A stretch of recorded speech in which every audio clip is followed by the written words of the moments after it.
again. Welcome everyone to the September edition. September. Wow, the December edition of the You Already Own It call for 2020. We're going to do. I'm really excited about the call this month. Normally, we have a pretty controlled format with specific topics, etc.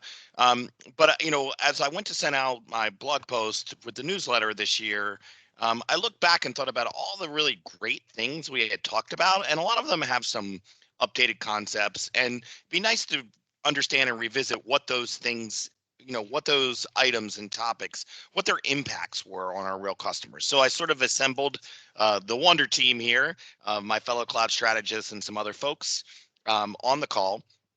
So to sort of help talk through all of these. So let's go ahead and get started through the formality stuff, and then we'll get right into the roundtable. So as you know, my name's Bob Ballard. I'm the principal cloud strategist here at Planet Technologies and the director of the cloud strategist team. I have with me Nia Giles, George Scott, Ken Nubler, Scott Dowling, Matt Nevins, as well as Mary Tucker keeps us in line, and of course, all under the guidance of our VP, Steve Winter. Don't forget that if you guys have questions or concerns, or we tickle any interest, any of those kinds of things from this call, you can always reach out to as a You Already Own It customer, you can reach out to You Already Own It at go-planet.com. Or of course, if you have a relationship with your cloud strategist or account team, you can reach out to them as well. But we always monitor that alias, and we look to get back give you a response within 24 hours. Sometimes it might be, I need a little more info, or I need to get back to you, but we certainly respond within 24 hours to that. So if you have questions, concerns about anything, you hear today, or anything at all in general, as a You Already Own It customer, you're welcome to use that alias.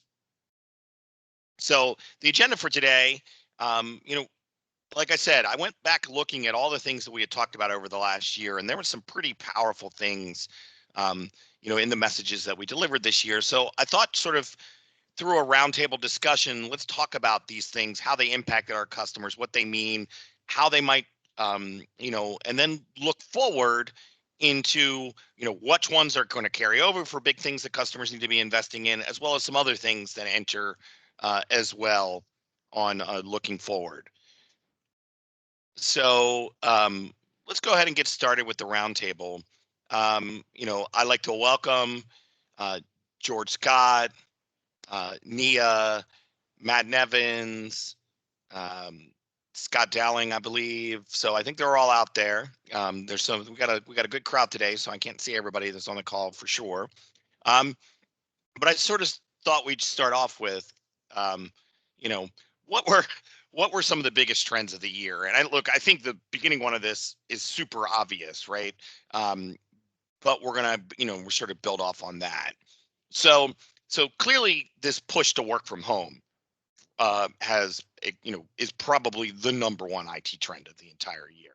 But it brought with it a bunch of subtopics, right? So, clearly, if you think about working from home, it's, hey, I need to do some obvious things, whether it's Microsoft Teams. We're going to talk about that a bunch in a number of areas on this session. But, it's other things like,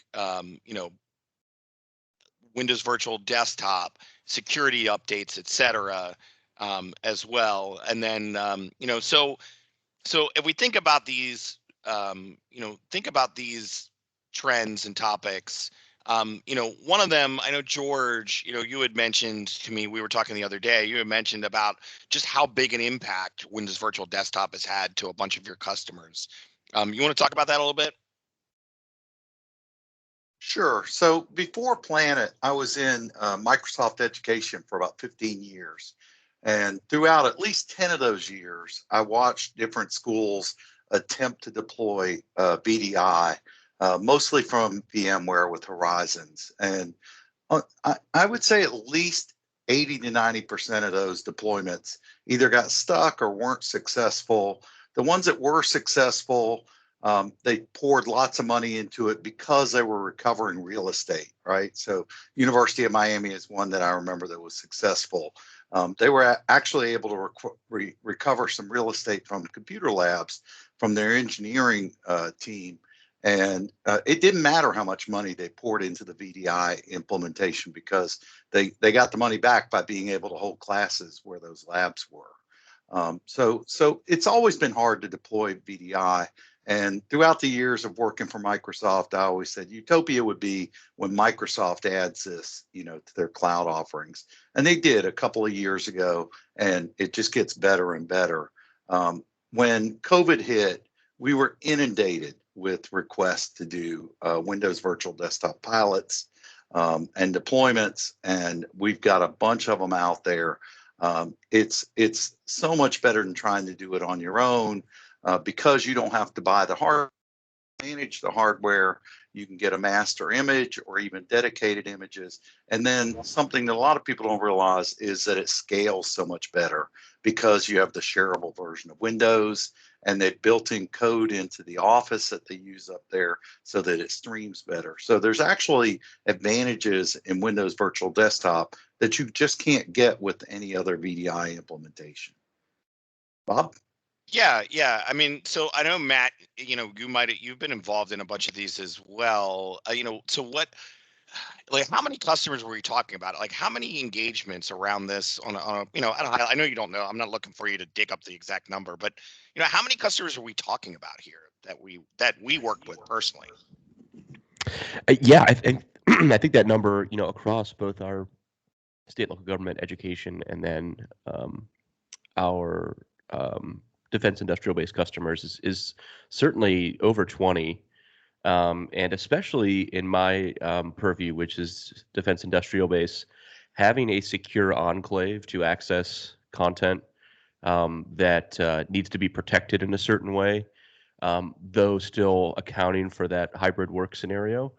WVD has really empowered us to be able to do that in a really secure way, in a managed way, in a compliant way that we really never had before without a huge investment in some other VDI platform. So that's where I've seen the most trend is having that predictable endpoint from which to access, Microsoft Cloud Services and any other, internal things as well. So thank you, Matt. I think George, you wanted to add something. I do. I was just remembering a conversation I had with a friend of mine at Microsoft who's in Windows Server development. And he was telling me that, I don't know when it was, I guess it was probably during COVID, Microsoft changed the way that they allow people to work from home, what devices they used to use. So Bob, I'm sure you'll remember, we could all just use our home devices to get on at least OWA. And most of the time you could really set it up to get the Outlook or whatever. Those of us that were technical, we could figure out ways around to get on the Microsoft network using a home machine.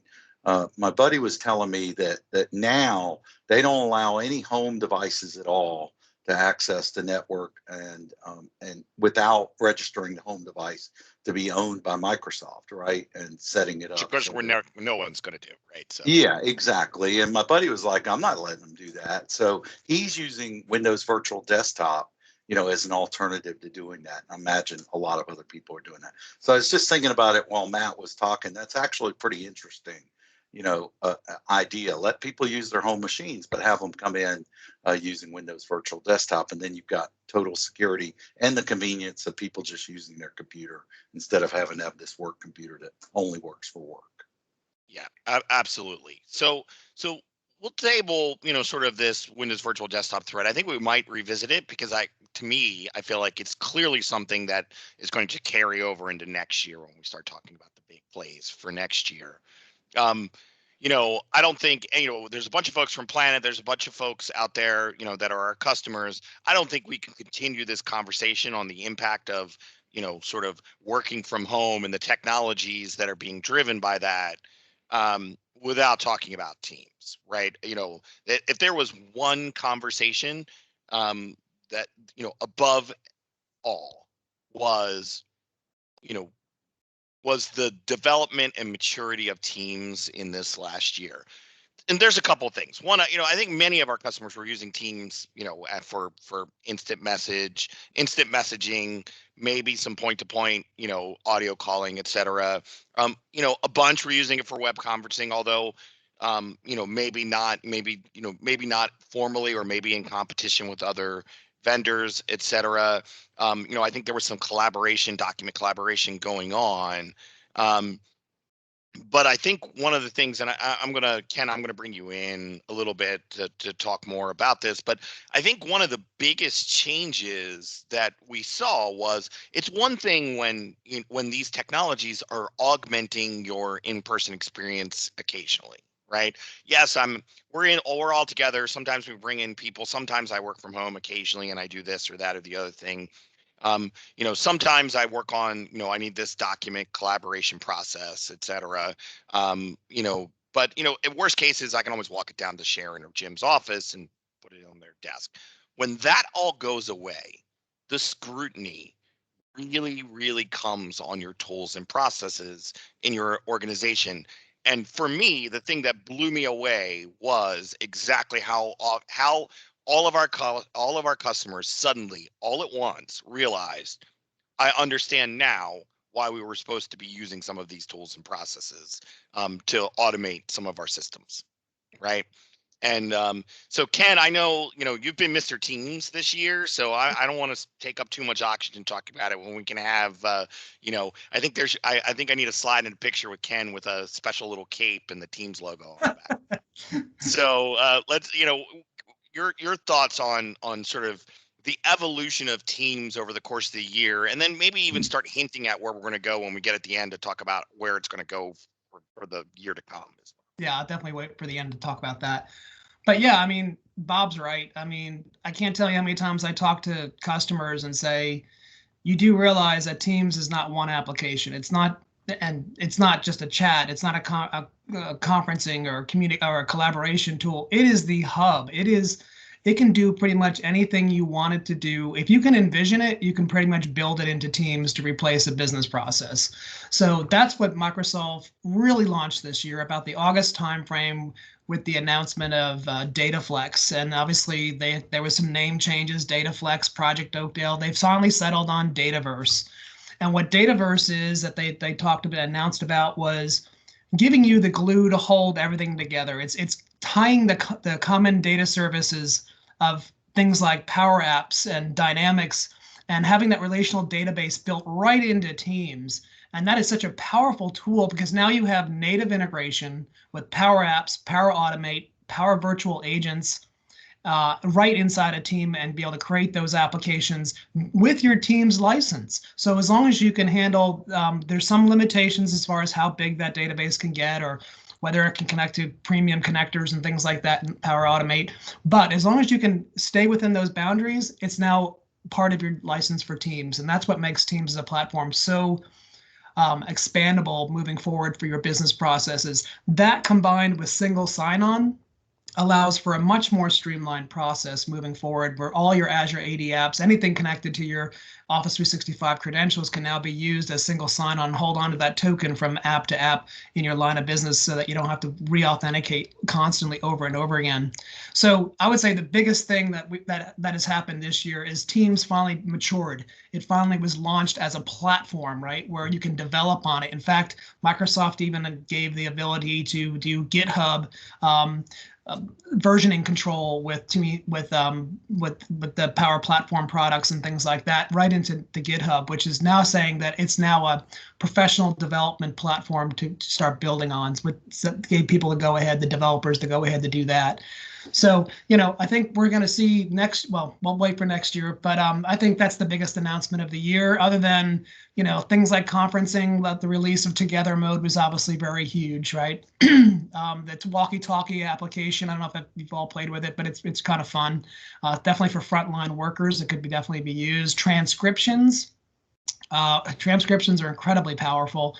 Especially when you record those transcriptions and make them available for later for minutes and be able to search on scenes. You can even edit those transcriptions and then upload it back up to the recording. So lots of capabilities there. In the collaboration space, breakout rooms, I think, is one of the biggest things, right? Breakout rooms are just been released and we've already started using them. They're very powerful. Again, really minimizing the need to go to any other third-party tool like WebEx or GoToMeeting. That combined with some other things Microsoft's working on, which we'll save for the end. But other services like bookings, Bookings is an incredibly powerful tool that was released. Now, imagine bringing these into Teams as well, right? So, if you've ever seen my signature file, I've got a bookings link there. Go ahead and book a meeting with one of the cloud strategists. So bringing that booking capability right into Teams, right into the Office experience is really helpful. Shifts, Microsoft lists, built right into Teams right now. You used to have to go to SharePoint to build those lists. Those lists are now native right inside of Teams. And then one of the other biggest announcements, I think, is the external sharing of video being hosted now in SharePoint instead of Stream. That's still, I think, rolling out. But, we had some issues with Stream about how to share externally. So that ability now is going to be helpful for those folks who have the need to share those videos externally. But again, to wrap it all up, I think Dataverse is the big item, and the fact that Microsoft is releasing more and more app templates and team templates and pre-built bots that are available just for right off of GitHub. They can be customizable, and you can use them. You can use them as a baseline just to get familiar with how the low code works, and then customize them for your very specific needs. Things like the request a team app or the crisis communications template. All these things are tools that Microsoft's giving you right in the nick of time during COVID. That has been very helpful to take a look at how some organizations are using those. And I'll stop there because I'm rambling now.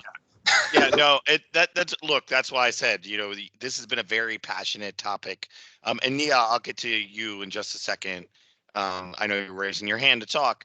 As obviously, you've been passionate on this topic all year, and it's been a dominant, a dominant conversation in our customers. Sort of the other thing I just want to point out here, before we move off on that is, look, the other thing I think we've all come to realize in talking, whether it be commercial customers, our government customers, our healthcare customers, wherever it is, what is clearly obvious is that the forced work from home as pushed by because of COVID, has opened people's eyes to recognize it's not going to be, look, people are going to come back to the office, and I think people are going to spend, in a lot of cases, maybe in the majority of the people are going to be back in the office. But it's never, I think almost universally agreed upon in every conversation, and I make a point to talk to almost all of my customers about this.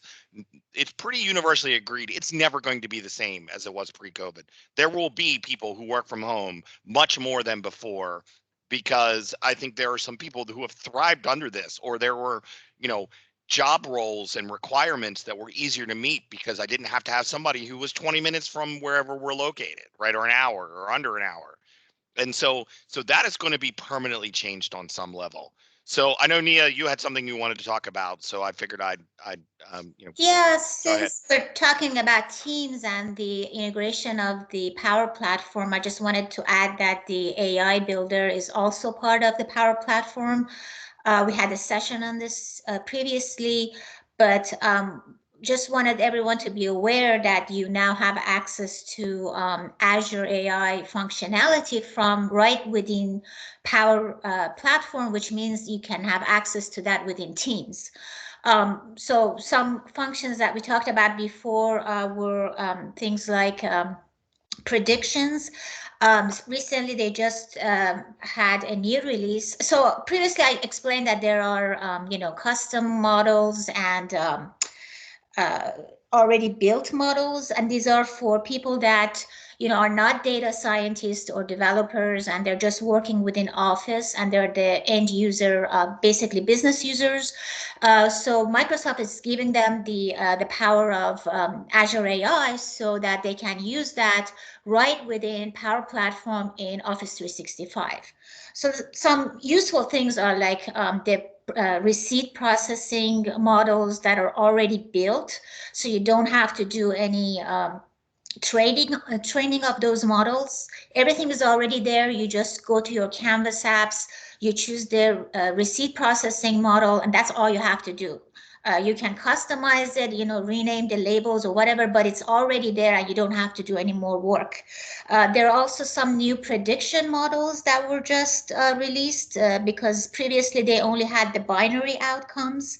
For example, whether a shipment would arrive on time or not, but now they have different outcomes. For example, would a shipment arrive early, on time, or late is a new thing that was just added.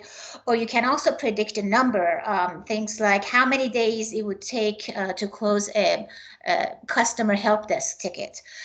So all of that is already integrated and you can use it. You also have option to customize it as you wish, but that's pretty powerful an addition to the Power Platform and eventually into Teams. And it's already integrated with Power Automate, so you can set up workflows and integrate that into other systems like CRMs and Dynamics. Oh, thank you, Nia. Thank you. That's awesome. Yeah, I think that's something as we look forward into next year that will definitely, definitely start rearing its head even more so, right, as we move forward.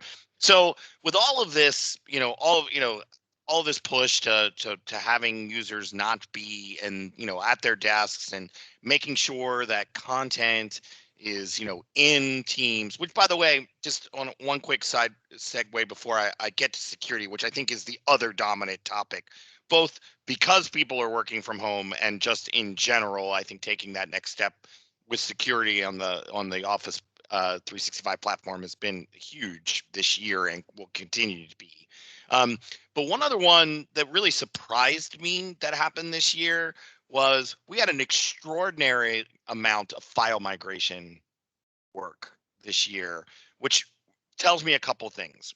One, I think part of it was folks started working from home and realizing that keeping, their departmental shares on, the F drive or the U drive or the P drive or whatever that is not exactly conducive to having 100% of your workforce working from home, right? That's definitely come to fruition. But the other side of it is, I think it's sort of the final commitments to the Office 365 environment, which is I need all my content in there. When we talk about the looking forward stuff, we'll start to understand why, besides just the usability aspects and all the reasons we've been talking about for years, there's going to be a bunch of powerful reasons why to get content in there as we look forward. So Matt, I know, you've been talking these security conversations with the customers for quite some time. So to me, the next thing after Teams clearly has been the security conversation and WVD as well, right? So what are some of the things that where did that go this year? Yeah, again, so I think looking at our different aspects of our customer base, for me, focusing on again the DIB customers, there's been a lot of mandates come down around DFARS compliance, some of the things that we have a huge amount, and of course CMMC, which is going to be launching for its attestation starting next year. And so many customers, and not just in the DIB space, we have state and local and enterprise customers who recognize the value of moving towards one of those standards, whether it starts with NIST 800-171 for compliance, or moves further down the chain to CMMC and its various levels. And so not only have the products that we need to configure and use matured within the commercial cloud and the government GCC high clouds, but the tools that Microsoft has now put in front of customers and partners like ourselves to deliver on those have allowed us to execute in a more efficient way. So the ability to use things like Compliance Manager to more accurately track those compliance needs, map them to controls that need to be established, whether that be, for specific controls down to the sub-control, or at a larger level, you can, certainly see how compliant you are. And even in the commercial cloud, allow for automatic inventory of those controls and whether they're met. And so it's that ever evolving status of compliance, again, whether you legally or contractually need to be compliant, or it's more of a security story for your organization. Those tools have really stepped up, and there's more in the pipeline Just hit public, just hit the public preview that the Microsoft 365, they're calling it the product placemat, which allows us to actually see which products map to which controls. Is going to be a big one for understanding where you can make those gains from a compliance perspective as an organization. Yeah, and look, I mean, I think even more broadly, besides on the compliance side of things, right? One of the biggest things, so there's, we've had a bunch of loyal folks that have come to a lot of these. We've been having these You Already Own It calls for close to 3 years now. I think I see Shelly Patterson's on. She's probably been to 80% of them. Thank you, by the way, for being such a great customer and coming to all of these sessions. And obviously, it feels like you must find them valuable. But the reason why I bring it up is because I've been talking this talk track for a long time, but the sudden realization, because of the majority of the workforce not sitting in the office, suddenly some people started to realize a few things. One of the talk tracks we've had is the biggest change in the real move to the cloud. When you really move to the cloud, which means people are really accessing the data from anywhere, and I don't have control, right? Look, if I was a standard run-of-the-mill, government agency in a state, 95 to 99% of the folks that are working, the cloud meant 95 to 99% of the time, right? Everyone was still sitting at their desk doing their work, and when they weren't there, they weren't accessing the stuff remotely, or maybe only occasionally, and things like that. And then suddenly this notion, this reminder that we're not securing castles, right? We're not, we can't think about security, right, in this sort of monolithic way that, hey, I have, I have servers inside my data center, and I have people that are inside my, inside the walls of my office and inside my network, and I'm going to build this really great, strong fence around everything and make everyone secure, right? Where suddenly now, we have to let everyone in and out at a much higher rate than we did before. And so suddenly we've had to rethink this. So Matt, I think this, and I see you got your raise. I was already teeing you up, Matt. I think, talk a little bit about sort of, how we secure, securing identity and securing the actual data and content. Some of those things that, to me, I feel like was another big play this year. Go ahead. Yeah, absolutely. So, with again, I'll reference back to CMMC. Because there is quite a bit about identity within those frameworks. But Microsoft has certainly taken the stance that identity is really become a new perimeter in the defense against attackers. And if you take Bob's analogy slightly further, right, we're not defending castles, we're defending people getting into castles, and they're coming in and we may not know who they are. And by using identity as a perimeter, in addition to other perimeters that you may have, but identity first, we're stopping so many of the possible things like exfiltration of data, or compromised systems, or the platform itself, by looking at who that person is, validating that who they say they are, whether their session or their actual user identity is at risk due to other factors. And so using identity as that perimeter is a huge win as it relates to having that more established baseline. On top of that, though, as Bob mentioned, right, data security is also a huge thing, again, when it comes to compliance, but also, how many organizations have what they may consider to be intellectual property, whether that be financial data or design plans for something, or blueprints, or whatever that might be. Protected data, right? HIPAA data, CUI data, any, your taxpayer information, right? Like all of those things need to be protected. Right. Go ahead. I'm sorry. Exactly. Yeah. So all the common data types we can all rattle off, like PHI, PCI, and HIPAA data, CUI. But then, even unstructured data, things like, if you think kind of a little bit outside the box, let's just not think of Word, PowerPoint, Excel, or that kind of thing. Let's think about where data lives throughout the organization. Maybe it lives in ServiceNow because that's where you do your purchasing, and that data flows over to your ERP system for invoicing. Well, those data sources still need to be protected in some capacity. And so we kind of removed this traditional idea of, again, Word, PowerPoint, Excel, our Office apps being the only place where data exists, when in fact it exists all throughout the organization. So using, again, some of the newer tools that are now out, especially around Purview, which is, if you haven't seen Azure Purview, it knocks information protection out of the water as it relates to finding data across the organization. Microsoft refers to it as your data estate, which kind of means two things, really. Miguel's probably cursing me right now.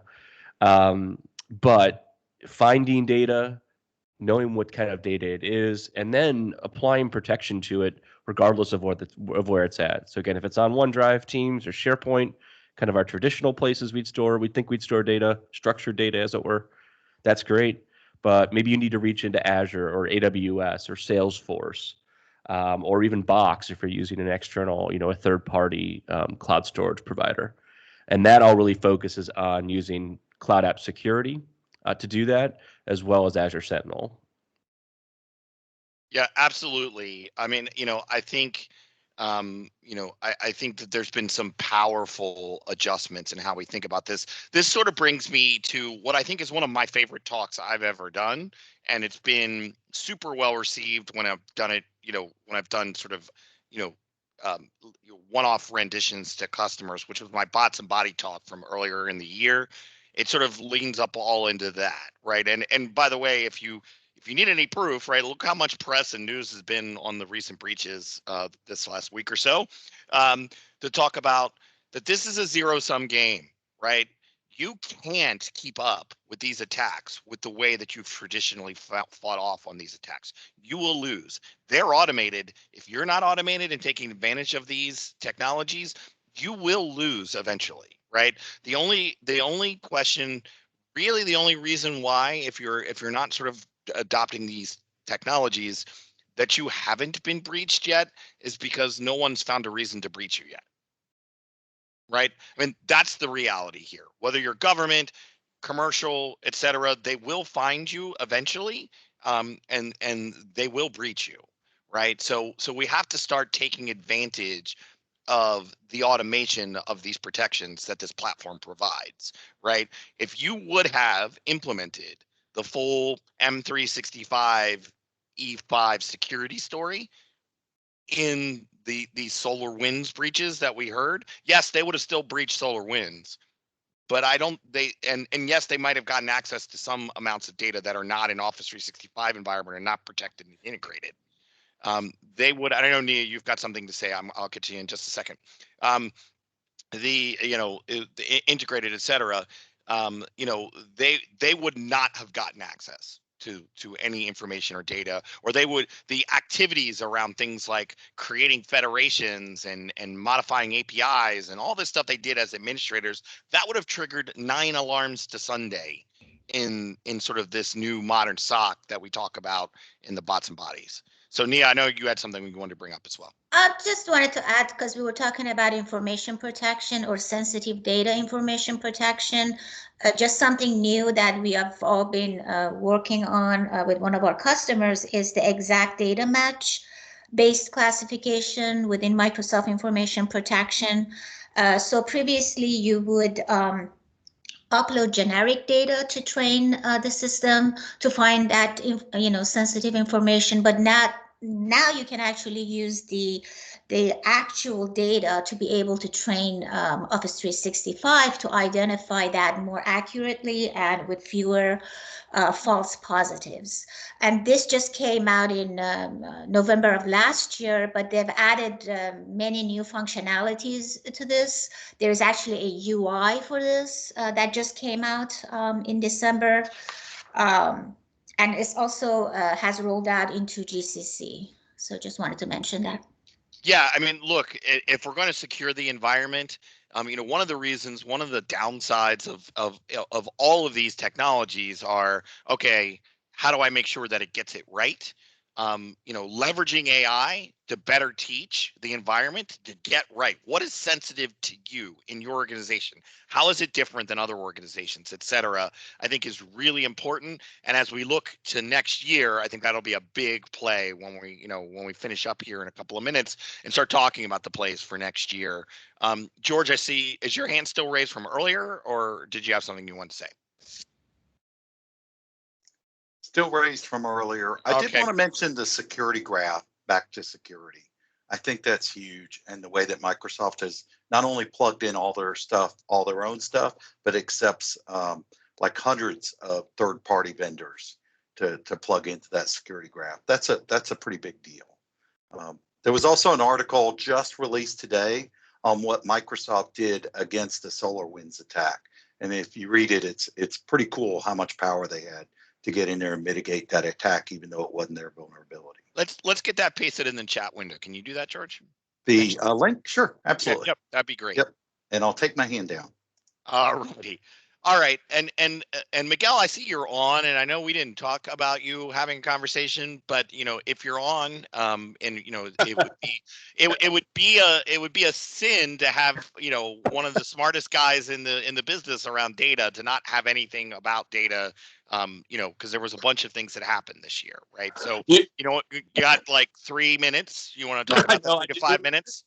You got me down to a very, very, so really quick, couple of things, and listening to obviously the other people talk, especially when it's data, that was very, very good. It's funny because I just finished a blog post that hasn't been published yet. Will be on the Planet site, specifically about enterprise data strategy and how Microsoft, and using the Microsoft model they've used internally to Microsoft, and how that's been published and made available to us externally. So I would urge you, if before I finish this up, take a look at that blog post. It should be available within the next couple of days. But security, governance, and all these different silos of data that was kind of mentioned, a couple of the other people that mentioned things, being able to get a grasp on all that data, and it's only exponentially growing. Everyone knows that. That's been doing that for years. But if we don't get a good grasp of that as an organization, whether you're commercial, government, et cetera, it is going to get out of control. And this is where you actually do start having situations such as breaches and so forth. So there is just so much work. I will tell you, being concentrated on the data platform, it is so much work staying on top of all the innovations and additional information that Microsoft and activities and products and technologies they're actually doing, especially around not just the Azure, but from a hybrid perspective, because still a lot of data is going to reside on-prem. Not all data is going to reside in the cloud yet. Not that it may never all reside in the cloud, but there are some significant pieces there. But with 3 minutes, I don't have a lot to talk about that, but I urge you to take a look at that because it kind of sees all the pieces of the data platform and the enterprise data strategy for that. Well, you can have another minute or two if you want to talk about that. If you can talk about it in 2, 3, 4 minutes, something like that. I mean, I think it's important. Right. I was just trying to not let you go off for 20 minutes because we want to get to next year quickly. Yes, I know you know me too well that I probably would if I wasn't being reeled in, of course. Yeah. You got a couple more minutes though if you want to talk about that topic. Yeah. So one thing I would add. So again, in the concentration of this, I would actually kind of say, if I were to look at that, one of the things is people, when we're looking at data strategy and looking at the Microsoft data platform, we get so caught up in the products and technologies that we sometimes remember that it's still about the user. Why do we have this data? Why do we even want to keep this data? It's about making sure we have the information to make the users of our data have access to and utilize that data to make either better decisions or faster decisions and make it more efficient. And when we take a look at it in the kind of the very quick realm, we have the data foundations where we actually have all of our consolidated and some type of consolidation of the data silos that we have throughout. We have some way of measuring it. That's actually the second tier in the enterprise data strategy is to measure what we have and how it's impacting the business. Because just because we collect it doesn't mean it's actually valuable to us. Then obviously analytics, and then what Nia kind of actually started going down the path, especially from a team's perspective, where we have the machine learning and AI capabilities of not only from the data and things within teams, but everywhere within the organization. but it is each of those tiers, if you will, the data foundation, the scorecards, the analytics, and the MLI, machine learning and artificial intelligence. They build on each one of them. You can't jump to one without having to do the others. So there is work that needs to be done, but Microsoft provides some tools to make it extremely easy, whether that's data lake, whether that's the data catalog, so many of the different pieces. And again, it all boils down to making sure that you have that available to your users. And I say customers, even internal customers, if you will, toward your organization. Did I do good and not actually? Yeah, absolutely. That was good job. Good job, Mr. Miguel. No. You know, as you guys know, right, we have a lot of expertise on the team, and we all can talk. so trying to get all these topics out in the time allotted is not easy. So I want to shift gears for the last 15 minutes, because I want to talk about what you guys should be doing for what we make our predictions for next year. These are based on what's already happening this year, what we know to be coming out on the platform, et cetera, where we think the trends are going to be. So, if we look at, what are some of the big trends next year, I think there's going to be a bigger impact. So if we look at this year, it's been all about getting data into the environment. And I think we're, as we talk about next year, it will be making sure that I think there's a renewed commitment to customers to leveraging the capabilities in the platform. Let's get these data classified and protected in a way that we can't do today, right? So I think that's going to be absolutely a big trend. So, things like, using exact data match to have better DLP policies, to have data classification, and have, leveraging these powerful tools in M365 to actually have different behaviors based on the data classification is something that I think will be a big trend next year. Matt, I know for our DIB customers, although I'm not sure we have any on today, but it might be just work talking about sort of the advances in compliance in general, and some of the stuff around CMMC for a couple of seconds, as well as I know you definitely wanted to talk about a little bit more about identity and how crucial it's going to be next year. So you want to talk about those for a couple seconds? Yeah. So, as far as compliance goes, like I mentioned earlier, the advent of having Compliance Manager across all of the clouds now is a huge win. Again, being able to map to those defined security or compliance requirements easily without having to, manage an Excel spreadsheet or go and export every control and figure it out. All those things allow for a much more rapid adoption in that sense. And so I think that those tools are really going to become a part of a lot of organizations' life going forward. Whether that be their SOC managing that or a compliance officer or a combination of those folks. As it relates to identity, because that's what I probably want to focus on a little bit more on how things are changing. There's really some best practices that most organizations should be undertaking as it relates to identity, especially those who have been in Office 365 for a while. And customers that we generally work with, we try to advance these policies and these best practices as much as possible. But sometimes there's organizational limitations that stop that. But just to rattle off a couple of them that are important. The first one is if you're not familiar with what legacy authentication is, this is basically, old school username and password challenge with no ability to actually perform MFA. And while this is necessary for some really old things, if you're using, for example, Exchange Web Services and a few other things, you need to use allow legacy auth. But in reality, a conditional access policy that's defined by default to disable legacy auth should be something at the top of the list. That will take your exposure down a drastic amount because that is generally the attack vector that most bad actors will use to get to Office 365 when they're in a simplistic attack. Now, of course, as we've seen over the past week here, there's certainly some really sophisticated attacks that are well funded and have a lot of research behind them in the SolarWinds attack. But having a legacy auth policy certainly is a good step there. The other thing I want to focus on, well, so it goes hand in hand with that, which is to have all of your users, regardless of who they are, enrolled in multi-factor authentication. That should not be a sticking point for any organization at this point. Not only are you protecting the identity within Microsoft 365, but if you have other SaaS applications or even on-premises applications that you're using with Azure AD, you're protecting all those applications with the same level of security in that sense. And so that's really important as well. The last thing I do want to talk about is the coming death of passwords. And it sounds crazy, right? But Microsoft has really made a ton of strides in the death of passwords going forward.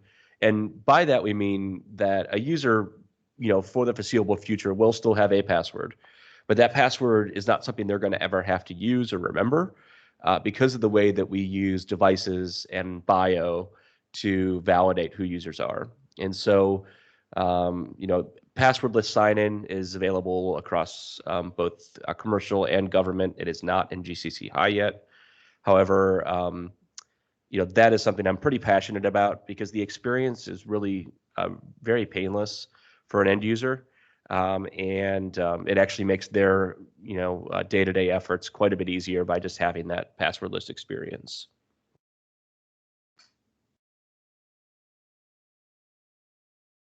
I found myself on mute. And George, I know you had something you want to say. So why don't you pipe up and then I'll add my comment and then we'll move on to the last couple topics. Yeah, so I posted it in the instant message. I still talk to customers that don't have multi-factor enabled for users. It's on their list, but they haven't done it. If that's you, at the very, very least, please enable multi-factor on your admin accounts. But Ken and I think Ken was on the call, we're on with the customer that did not have multi-factor on their admin accounts or their user accounts. So that would be the very least. And then the other thing about passwordless logons, totally agree with Matt. It's what I call utopia. If you ever want to try that out, if you have an Outlook.com account for email, you can enable passwordless logons. I can't remember the last time I used a password to get into Outlook. It's very cool. And bonus, a couple of bonuses. I'm sorry, Bob. One, if you've got an Apple Watch, the Microsoft Authenticator app works great on it, so you don't have to use your phone. And just this week, they announced the public preview of saving passwords from Edge, the new Edge, not the old crappy Edge, to the Authenticator, so that if the Authenticator's on your device, Android or iOS, you'll get your passwords that are saved in Edge. So that's another cool feature. I love the Authenticator app. You haven't checked it out. Yeah, Thanks, yeah, absolutely. And then one final thought on this, which is, the other trend that I think we're going to see, which by the way would have stopped, the SolarWinds attack in its tracks, at least for, the Microsoft cloud-based or any other SaaS applications that was secured with Azure Active Directory, which is, privilege the PAM-PIM capabilities within Office 365. I think, as customers are, step one is, hey, we enable MFA in modern identity. We shut down legacy auth. We enable MFA for administrative accounts, and then all of our, user accounts. And then the next step is, privileged access management, for those administrative accounts, right? And I think that is the next major phase on that, which clearly would have stopped a lot of these very sophisticated attacks. So we've got about 7 minutes left. There's a couple of things. I'm going to turn it over to you, Ken, in just a second to talk about the I think the places where Power Platform and Teams as a platform are going to go in the next year. But I just wanted to bring up two more things that I think are going to have a bunch of focus. We haven't talked much about Azure today, although obviously it's really exploding in growth. All you need to do is look at Microsoft's financials for each of the years to see its growth. The evolution of sort of Azure just being a cloud-based replacement for your data center, and the actual enablement of automation technologies within Azure, so that I can automatically create new servers with policies, etc. Have templates built, pre-built, have compliance frameworks that get applied through automation. That is a big trend that I think customers are going to want to, or customers are going to be working with Planet and then doing themselves as well. And then finally, to cross back to we had a session about, I don't know, 5 months ago or so, talking about SharePoint Syntax, which was Project Oakdale before, and not Project Oakdale, Project Cortex before, and that is where we start actually applying real knowledge management around the content we have using AI. It's out in some previews now. Some people are playing around with it. But once I have all my content in there, then suddenly making sure that I know how to get it, I can surface it in the right ways. I can use AI to categorize that and bubble it up more intelligently. That's sort of the utopia for knowledge management that will be delivered. And over the next year, you'll see the beginnings of it. And I think you'll see that mature in the coming 2 to 3 years, where that will be completely commonplace across many enterprise organizations. And let's finish up with where you see Teams and Power Platform going, Ken, and then we'll close out. All right, thanks, Bob. So I think what we're going to see from Microsoft is obviously a whole lot more innovation coming from Teams as a platform, making it a platform. I think we're going to see a whole lot more app templates being created by Microsoft, team templates and bots right out of the box that'll be available for folks to use. I think Microsoft they just kind of announced it a few weeks ago, really, about Teams meetings life cycles, apps for meetings, really using the meeting like as a life cycle. So there's work that you do up front, there's work during the meeting, and then there's work after the meeting ends. And so I think we're going to see more apps being created for that type of life cycle experience of before, during, and after the team, and have that perpetual meeting constantly going on. I think 2 apps that I'm excited about seeing coming out next year are the attendee registration app, which was something that a lot of folks were holding on GoToWebinar for, and the new home site app for intranet and Teams. This will really have a big effect on people going to SharePoint directly for their intranets. Instead of that, they would have that app directly into Teams, so they could really incorporate their intranet look and feel into Teams. And then I think on the Power Platform side of things, I think we're going to see a whole lot more people developing in Power Platform, professional development, and using that GitHub integration with Power Platform. And it's going to become a real serious development tool. And I think from a Teams as a platform standpoint, the management of all these new teams environments that are going to be created by Dataverse, I think we're going to start seeing some more maturity of that capability and that management that was just announced about 2 weeks ago. That management capability is built into the Center of Excellence in the Power Platform Admin Center. So definitely take a look at that. I'll put a link into the chat window about what that's all about. But there's going to be some great management and approval flow, actually, of requesting a team with an environment coming up, and I'm curious to see how that's going to roll out. I think that's going to see a lot of maturity over the next year. And then lastly, we're going to see I'm really excited to see the future of Dynamics with Azure Communications Server. We haven't really talked anything about this at all, but Dynamics for a long time never had that voice channel capability, and it was in private preview in October of this year, and I think we're going to see that launch finally and see lots more Dynamics applications being built in with that communications channel that was always lacking, right? Things like call queuing and being able to have live chat, digital messaging, and SMS built into Dynamics is something that product's always missed. So I think we're going to see the launch of that next year, and I'm interested in seeing how customers are going to use that. And with that, I'll turn it back to you, Bob. Yep. Thanks everyone who participated and attended. I know this is a little different format than we normally do, but I thought this was such a powerful year with both, for lots of reasons that didn't have anything to do with technology, but the technology fallout was tremendous. And I think it focused on a lot of things that many of us that are on this call have been, really trying to evangelize in our organizations. And it helped sort of put more credence into, yes, we need to get our house in order around these kinds of cloud-based technologies because it's never going to be the same. We really do need to automate these processes. We really do need to address our security in a different way, all of those kinds of things. I know we only have a minute or so left, but if there's any questions out in the audience, I'd be happy to take it with the panel that we have here. And I'll wait and see if anybody wants to come off mute. They can, or you type in the channel.